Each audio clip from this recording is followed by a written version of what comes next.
Peace, peace, and blessings to you, Star Fam. This month, we're going to be looking at the new moon and full moons, the sort of planetary weather report, kind of detail the planetary transits too, and I'll do my best to show you the details, also break it down into everyday language. So, yeah, let's go. December 30th, 2024 is the last new moon of 2024. So beyond just ushering in the new calendar year, it's also the third contact of three contacts that the United States first Pluto return makes. And true to form, this month will finalize or cement something a last contact does, this Pluto process, the polarization and utter transformation of the United States. And we'll see this month a visible and official transition from democratic republic to plutocratic oligarchy, a sealed deal. If you're new to the channel or this form of astrology, you can compare the timings of mainstream astrology. Like if you think that it's Capricorn season and you're into tropical astrology and somehow you ended up here at my channel, there's a lot of people in that world that predicted that the United States would polarize and transform in 2022. And that didn't happen. Even though 1776, which is the known nativity of the United States, plus 248, the known orbital cycle of Pluto, is 2024. But if we approach astrology based on math and science, it happens this year, right? 2024. Time precisely to February 22nd was the first contact. Right when Trump started to threaten NATO and NATO allies and say, well, we're pulling out of NATO and this is all, up for review. It's questionable. Don't count on it. And really let everyone know, like, oh, this was very different. This wasn't going to be business as usual at all. The second contact happened July 17th, 2024. 4 days after Thomas Crook's assassination attempt. And that famous pic of Trump getting up, putting his fist in the air. And the third contact of three is December 30th, 2024. It's this upcoming new moon and by extension, this lunar cycle. So, already the stage is kind of set for some big exciting stuff. It might seem, as an American, it might seem like I'm focusing overly much on United States. I may be guilty of that, but at the same time, it's not Capricorn season, it's Sagittarius season. And this new moon in Sagittarius implies the potential to affect the whole world, that we all go through events together as a larger community, as a global community. So, yeah, let's check this out. This is the heavens for the new moon, December 30th. We see the sun and moon coming together in the stars of Sagittarius, kind of trailed by Mercury in Scorpio of Fucus. Pluto is right on the cusp, Cap-Sag cusp, while Ceres is into Capricorn, and Venus is into Aquarius.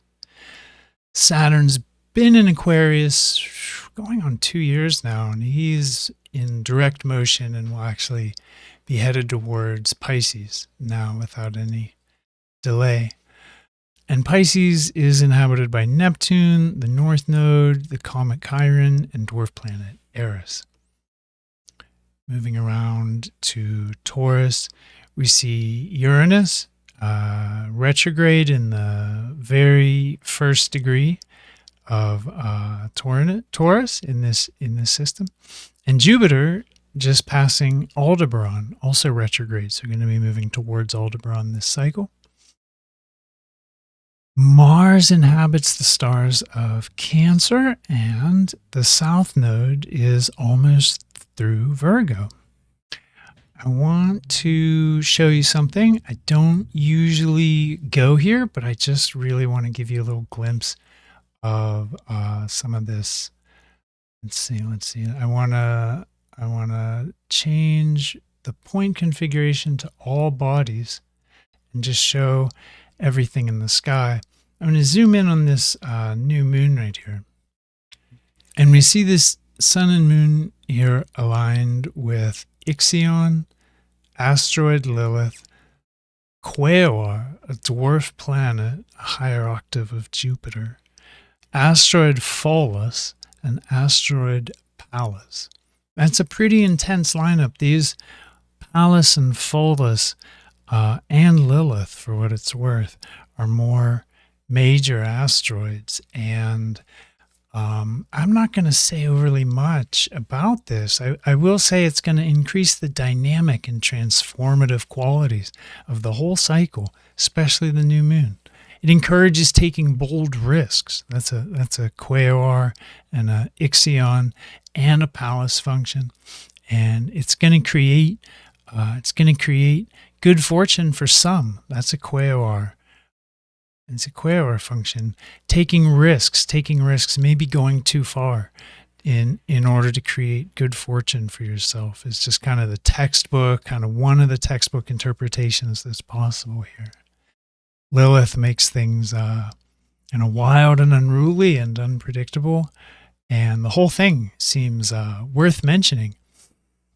I hope that some of the members of the star family who focus on asteroids and these minor bodies can maybe notice these alignments this month, and I encourage you to pay attention to some of the other people in the community, especially those deeply familiar with asteroids. I think this will be quite impactful, but I don't want to start to get into interpretation because I don't focus overly much on these bodies. I haven't made a deep study of them. Oh yeah, so we have a new moon, Sun-Moon conjunction in Sagittarius. And the only major thing that new moon is doing is sextiling Saturn in Aquarius. It's kind of simple. It seems simple, even in spite of all that asteroid stuff that we broke down. The new moon in Sag is interesting because we're just past the galactic center right here, the massive black hole at the middle of the Milky Way. And now sun and moon are kind of like emerging in this area of the sky. There's a sort of birthing process, a sort of new idea or a new dream that wants to happen, that then after this passage gets solidified in Capricorn and adjusted in Aquarius. And depending on how Pisces feels, it either gets broken down or amplified. But one thing we can say about Sag new moon is it's relating to the bigger picture, often global impact, and we can say that things that happen in Sag tend to affect the whole. So we might be indicating here, just by the placement of new moon in Sag, that the whole world is going to be kind of on the same page or dealing with the same sort of thing, same sort of effects or feelings to some extent. It portends the global, portends that has global import. Regardless of the outer impact, Sagittarius always gives us time. It gives us time to align our mind, right? The mind is sun and moon, and Sag is natural law, high truth, philosophical depth. These stars, the first thing I learned about them in astrology is the buzzword expansion. Sagittarius is expansion. So Sag is classically understood to nurture and grow things, right? To increase things and to broaden things. And sun, moon, resonate with consciousness. So this is a good time, a good month, regardless of any, Pluto return or asteroid stack or any related dynamic activity in the outer world. It's a great time to engage in the serious or higher study of something. Right? It's a great time to expand your mind and grow your knowledge, right? Develop in meaningful ways. That's a sad word, meaningful. Deepen your practice of whatever kindles your fire personally. And with the sextile to Saturn in Aquarius, we see it's not a close sextile, but Saturn will be part of this month's unfolding. And in Aquarius, direct, Saturn represents new patterns and structures, inner patterns and outer patterns, and they're related to authority and society. This Saturn brings forward this month themes of reservation, patience, discipline. But in a Saturn in Aquarius sextile to a new moon in Sag, I would have to say that the overwhelming energy that's going to be expressed is the Saturnian idea that discipline brings joy. That actually hard work and reservation are things that can bring true satisfaction and contentment. I think that's going to be available to a lot of people in different ways, maybe inner ways, maybe in personal ways, but it's built in. It's built into the energy of this lunar cycle. And the Saturn in Aquarius, he's with Jupiter. So, just like Saturn sort of affects the sun by his angle, Saturn-Jupiter is like its own kind of chimera hybrid kind of thing. It's likely to have money and power on everyone's mind, especially via Jupiter's harsh angle to Mercury, symbolizing thinking. Mercury also T squared by Saturn. Mercury and Jupiter, their opposition, T squared by Saturn. So this stabilizes and grounds and galvanizes new systems of authority. Then we have this long transit. We have Mars moving opposite Pluto. And they're more or less in orb till like April 2025 with exact contact January, like January 2nd at midnight. So like January 3rd for a lot of the world. And this new moon happens less than a week before that. So, it's a pretty close opposition. If we look, it's like 1 degree, 12 arc minutes. That's a very close opposition. And this is a famous signature of argument, violence, enemies, and force. Discharging force or receiving force. Somehow, Pluto Mars has a reputation for being pretty notoriously difficult. So the major aspects point to transition, and to some extent, these are harsh aspects. There could be difficult transition, in these arrangements. Jupiter Ceres trine points to a global impact, a widespread impact to humankind. I talked about using this month to develop inwardly via study or personal enrichment or self-education. And that's a great way to be ready for a world that's grappling with change. So this is quite likely representing a shift in the structure of power. And not just in the United States, but signaling a worldwide polarization around that, with some groups leaning further right, other groups leaning further left. And just wherever you are in that whole mix, that whole mess, this is going to be a great month to curl up with a good book. especially anything with deep or philosophical qualities, especially anything in the nature of self-expansion, self-improvement. So here we are looking at the period of time between December 30th, we have a new moon, and January 13th, 2025, we have the full moon. In between, we'll take a look at the waxing quarter moon. Just get it on the screen for those people who make their own study of these things. And in the meantime, we'll detail the transits.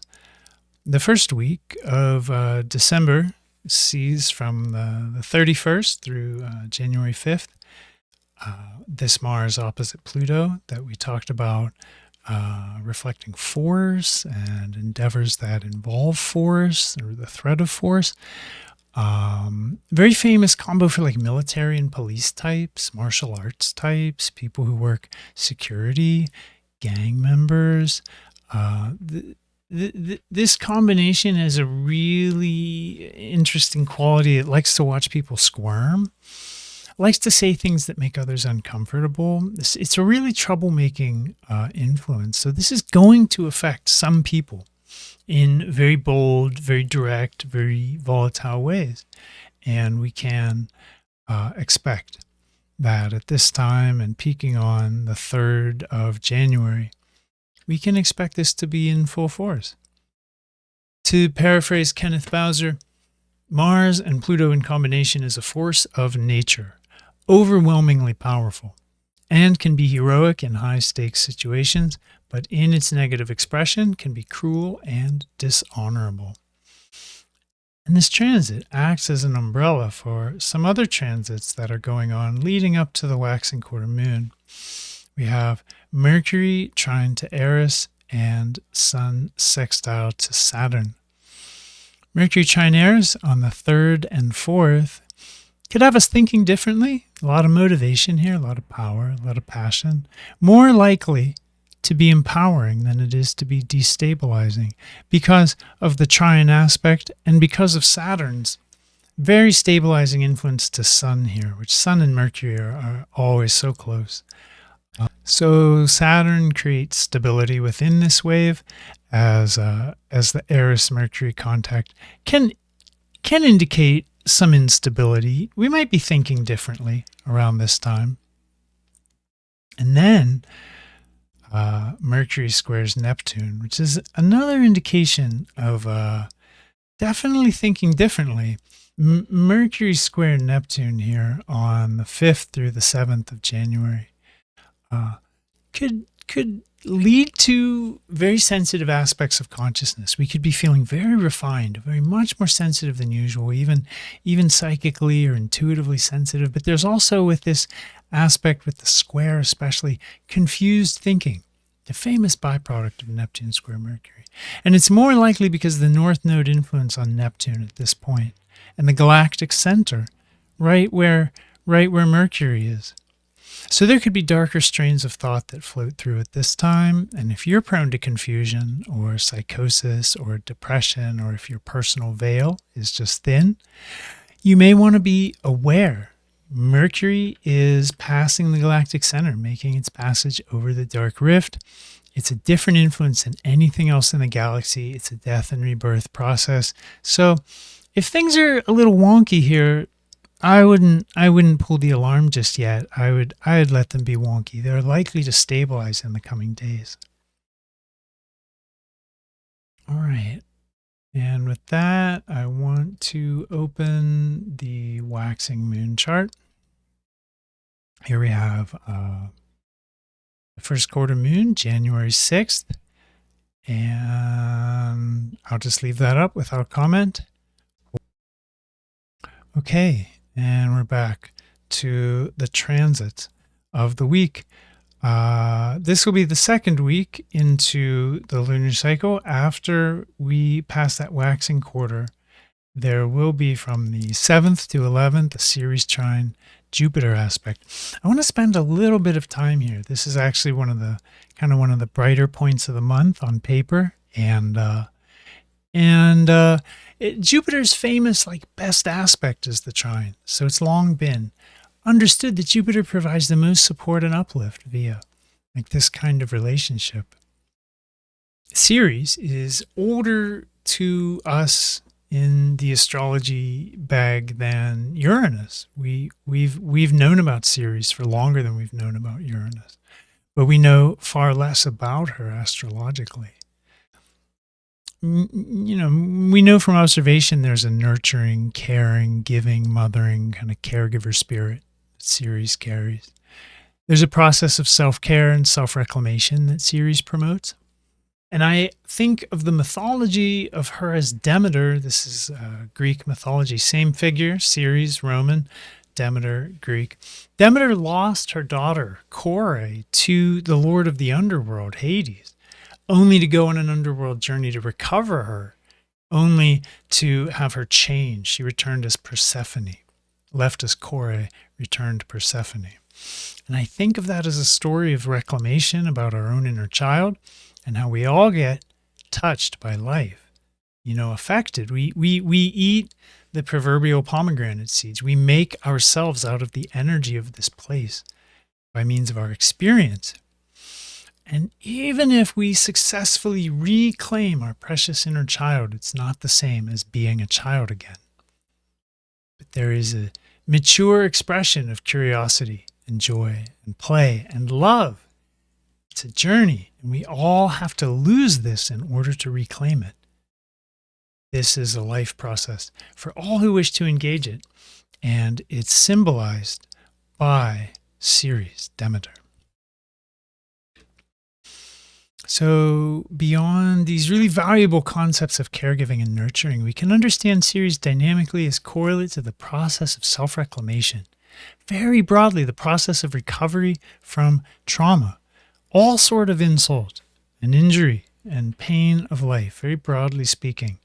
The recovery from that is built in and coded here. And under this umbrella between the 7th and the 11th of January 2025, we have Eris stationing direct. So this will be different for different folks. Eris seems to affect some of us who have her powerfully placed in our charts, a little differently. She represents the secret, the hidden, often what we're hiding from ourselves, what we're keeping secret from ourselves. So for some people, these days could be intensely revelatory.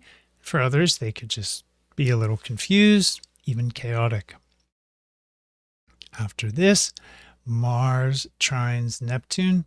And this will happen from January 10th to the 15th, which is the full range is not on this map because it goes only to the full moon. But this will go through the 15th, and the sun will trine Uranus as Mars trines Neptune. And they go exact on the 12th and 13th, just before the full moon. And this connects the inner fire planet, Mars, and our fiery star, our sun, to the outer ice giants, the twin planets, Uranus and Neptune. And things at this time, from the 10th, especially the 12th onward, could get strange in the world. There's an increased occurrence of the unpredictable that follows these alignments. Mars-Neptune is very vivid, very surreal, and it pushes boundaries, and it gets creative and very artistic. And the Sun-Uranus is free-thinking and original and touched by insight. It pushes boundaries, and it gets inventive. And this connects our inner conscious fire, our inner drive, and how we align and give direction and momentum to our lives.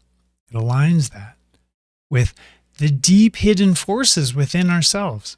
See how we consciously align? Sun, Mars, deepest hidden forces, Uranus, Neptune. So listen to your instincts at this time, around the time of the full moon, the 12th and 13th. They'll be coming in from a way deeper place than usual. And it may seem different, but to great extent, it's going to be trustworthy. It's going to be trustworthy. And now I'd like to take a look at the full moon, January 13th, 2025.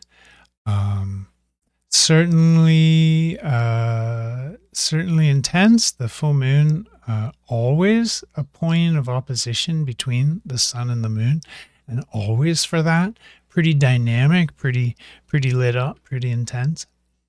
The intention of the phase is a sort of fruition that, if the new moon is the seed, then the full moon is the fruit, and in the fruit is contained the next seed. And so this cycle continues.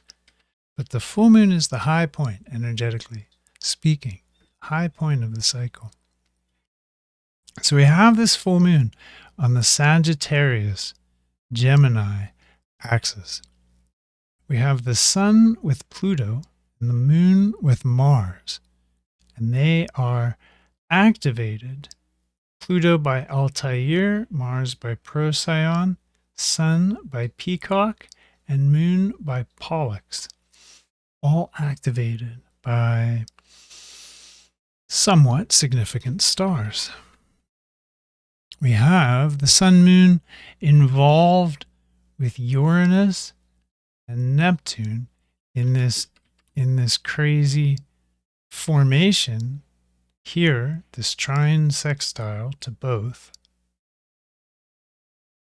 We have the sun and moon, again, themselves with Pluto and Mars, T-squared, most precisely, not exactly, but again, within a half a degree, by dwarf planet Eris, symbolizing strife, chaos, the hidden, and that which needs to be revealed.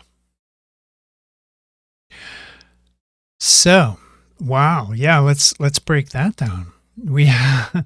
Let's do it. We have the Sag-Gemini axis, and all around the heavens, the stellar influences, the stars around the heavens, can be understood in terms of polarity. So we know about Sag-Gemini. We know about this polarity. Sag here is understood as a natural polarity to Gemini. And its truthy, religio-philosophical side, it contrasts to Gemini's approach to names, labels, information, and sharing information. So how does that, you might not draw that line right away. I want to make it a little clearer. In Gemini, we have words made of letters, and with them we form sentences, and you have information. But in Sag, you have context, meaning, depth, the moral of the story, or the meaning of the story comes through from the Sagittarian. In Gemini, we have raw information, and in Sag, we have story, myth, fable. In Gemini, we have facts and the sort of direct, and we have denotation. And in Sag, you have a kind of poetry and connotation. So Gemini supports attitudes like, nobody knows what's true anyway. And Sag believes what it believes as truth very zealously. Sag has a downside of being convinced it's right. And Gemini has a downside of just being a little bit like, who cares? It's all just made up anyway. And I want to bring in first this T-square from Pisces, because with Chiron here, this heightens tension between the 2 points in the sun-moon axis. And that is going to manifest outwardly in the world. But what we are responsible for is how it manifests inwardly in our life and how we respond to that. So Gemini is expressed in terms of like two twins, and the moon is on the head of one of them, Pollux. And the moon with Mars on the Gemini Cancer border is just passionate. It's a passionate energy. Now, Aries T squares with Chiron from Pisces, and it's a very chaotic, confusing, volatile, potentially violent orientation here. The Mars-Pluto-Eris combination is famously having to do with forcefulness and coercion, manipulation, and the sort of bullying use of force. We find all that with these actors.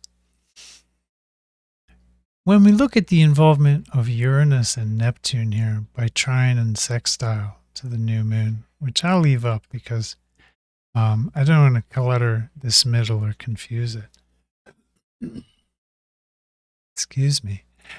It does a couple of things. To have a trine sextile to a full moon. I said new moon a moment ago, but of course we're talking about the full moon. It brings in the strange and theatrical. The strange is Uranus and the theatrical is Neptune. And it interweaves them into the situation. It infuses the chaotic and polarized full moon signature. And also because the outer world always reflects the inner world, it's bringing the subconscious mind, symbolized by Neptune and Uranus, into contact with the conscious awareness, which is a sun-moon function. So when we build in Pluto and Eris to this understanding, we have an arrangement which could either see one of two things happen. One being that we're subject to a lot of deep chthonic impulses, deeply under the surface, things we're not aware of, they start driving. They start driving at this time. The other would be that we're able to recognize, oh wow, some of this stuff is really very deep, and we're able to tap into that. Or, again, the best creation of our own future, our own, the best creation of our own wealth with Jupiter on Aldebaran. There is wealth here, but there's more gold in the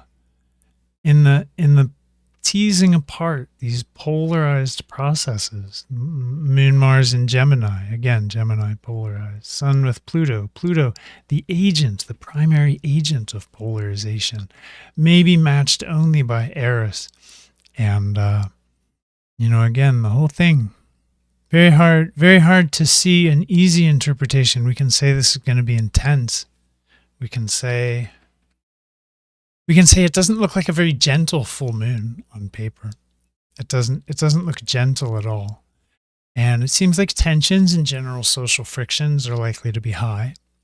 And things could be very charged with electricity, potentially violence. Pluto and Uranus and Eris generally destabilize. These are agents of breakdown and change doesn't happen in the comfort zone. Neptune with the North Node can be really escapist, really escapist, deluded, just confused. And the closely interwoven configuration of all this, like all the close angles, all the important aspects, it's a signature of intensity and change. It's a signature of charge.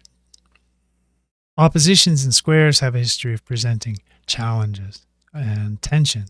And the main actors involved in this have a history of forceful manifestations. So tempers and tensions should be really high at this time. Things will be primed for dispute and the generally disputable. So remember that we're all under these influences and that it affects everybody uniquely. So be ready for the intense and the unusual. Uranus, Neptune, Pluto, Eris, the intense and unusual. The divisive and forceful, that's Pluto, Mars, divisive and forceful. And the primordial and chaotic, as Eris divides, but don't let her conquer, right? But at any rate, fam, be careful out there. It is a great month to curl up with a book. It really is. Things are going to be very, very primed around the time of this full moon. All right, let's look at the waning transits. Get these waning transits up and orient ourselves to these. We're looking now at the time between the full moon and the next new moon, January 29th, 2025, with a waning quarter moon that we'll check out on the 21st. And you may notice this is a lot. It looks like a lot of transits. What we have is a lot of Mercury and Venus activity, a lot of Sun. You see, if you look at this first column, that it's all inner planets, fast-moving inner planets, except for Uranus. So, yeah, there's a lot going on, but none of it's overly intense, and it all just moves through like Mercury turns. It's just moved through quickly, and it'll be done. So I wouldn't get overwhelmed by this. We can actually take some of it like whole kind of swaths at a time and just make more blanket statements. Let's start here with this group. From the 13th to the 15th, we have Sun square Eris and Venus square Jupiter. And this could be really inventive. This is a artistically primed energy. Very nice and artistic. And it's still Sag season, and Jupiter is on Aldebaran for these transits. So this is empowering the positive sides, the higher expressions of all of this, generally speaking. But, the Sun approaches Pluto here, widely conjunct. So staying wary and cautious here of this Sun-Eris opposition. Because the Sun-Eris opposition is almost exact to the Sun-Pluto conjunction. And this week will happen kind of sandwiched by those events. When we get out into the actual week itself, though, we have this group of transits here: Sun sextile Neptune, Venus conjunct Saturn, Mercury sextile Venus, Mars square Eris, and Mercury sextile Saturn. First of all, if we just take the Sun square Neptune, we can really expect kind of softer feelings here with this, more spiritual vibes and gentle sensitivity. And Neptune is with the North Node, and the Sun is with Pluto. So there could be darker, more intense, kind of obsessive expressions of emotionality. And things could seem quite heavy under this influence. So while ordinarily it's a gentle, sensitive influence, there are some other players in here. And then we can kind of look at this as a bunch. Venus, Saturn, Mercury sextile Venus, Mars square Eris, and Mercury sextile Saturn. Between the 17th and the 23rd, all happening sort of under this umbrella of Mars square Eris. We have inner planets of communication and interpersonal affairs in alignment with some pretty heavy, serious outer planets. And the heaviness of Sun sextile Neptune that I mentioned, especially relative to Pluto and North Node, could carry into all this. And things could seem really intense and charged, especially because the Sun is conjunct Pluto, and the 20th is Inauguration Day. So the world will be a little bit, going through these very uncertain changes, a little bit on edge for many people right around this time. And the Sun conjunct Pluto is, the Sun conjuncts to Pluto yearly. The Sun, makes this passage of every planet every year. But this year, Pluto's in the position of his 248-year return to the United States natal position. So this alignment with fixed star Altair and the Sun does emphasize United States. And true to form, Inauguration Day is January 20th, the exact contact of Mars square Eris. So we have exact contact Mars square Eris and Sun conjunct Pluto for this transition of power, political power in the United States. And on the 21st, we'll have the waning quarter moon. Let's get that in here. All right, so we have the waning quarter moon, and we see Sun just with Pluto, almost exactly, right on fixed star Altair, Alpha Aquila, the eagle. All right.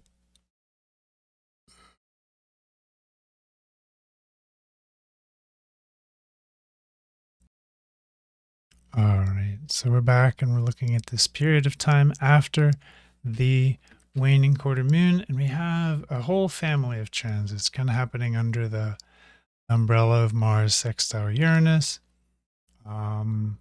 We have Mars sextile Uranus, Mercury trine Uranus, Mercury opposite Mars, Mercury square Eris, Venus trine Mars, Venus sextile Uranus, and Mercury sextile Neptune, all happening between mostly happening between the 23rd and 27th of January. But that Mars sextile Uranus does extend from January 20th to January 26th. Again, that's sort of the umbrella this is all kind of happening under, is one way to think about it. This could be really highly charged. There is potentially a lot of action embedded in this, a lot of feisty temper, a lot of movement, a lot of discovery, a lot of change right away is what I see. After this inauguration, I would expect to see an incredible amount of action right away.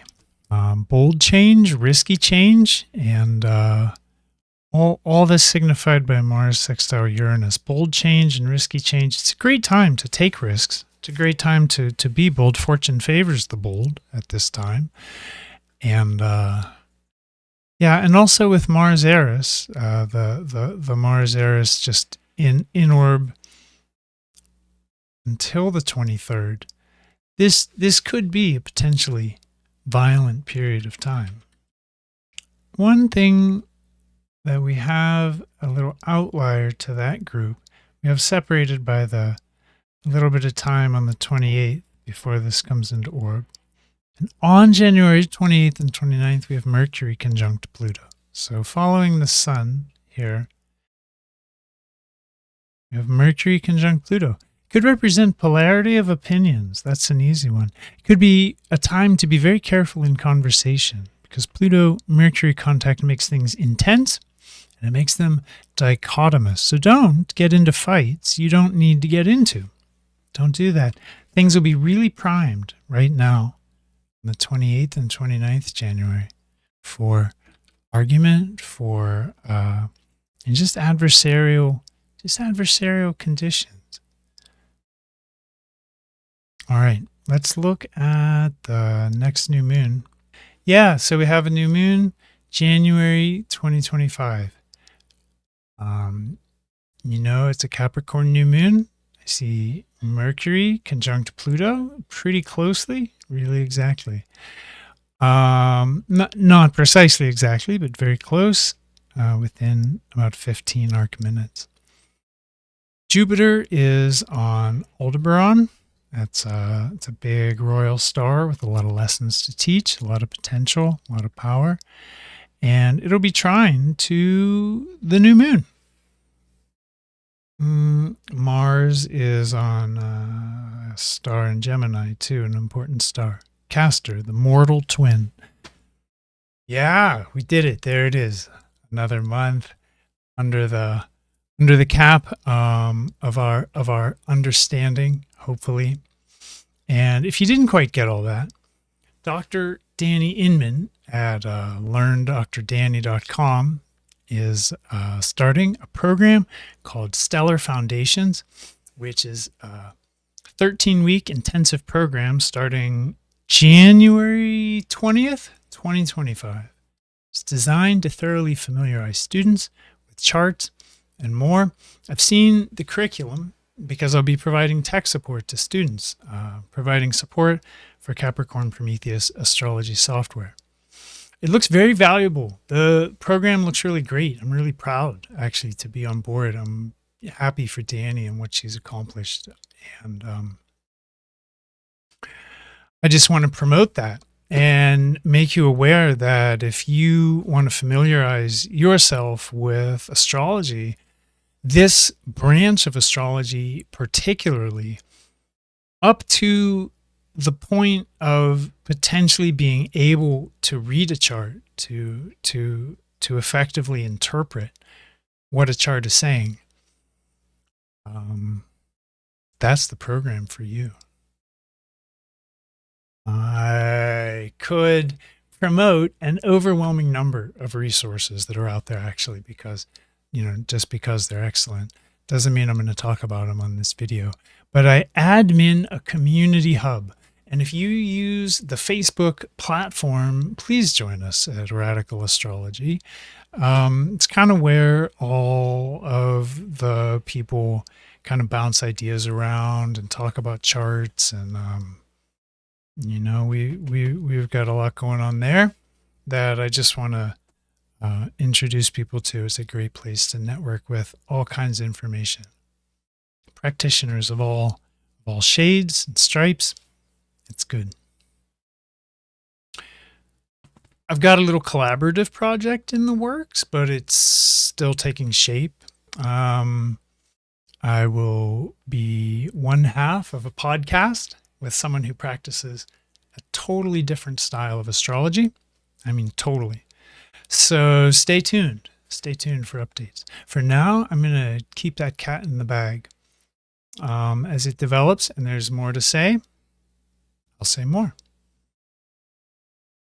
Okay. Yeah, that's all. Thank you so much for paying attention to the real skies. Thank you so much for your interest and support. And I'll see you next month and online for many of you. And just wish you the biggest blessings through this period of time. Looks potentially intense. My best to you all. Thank you.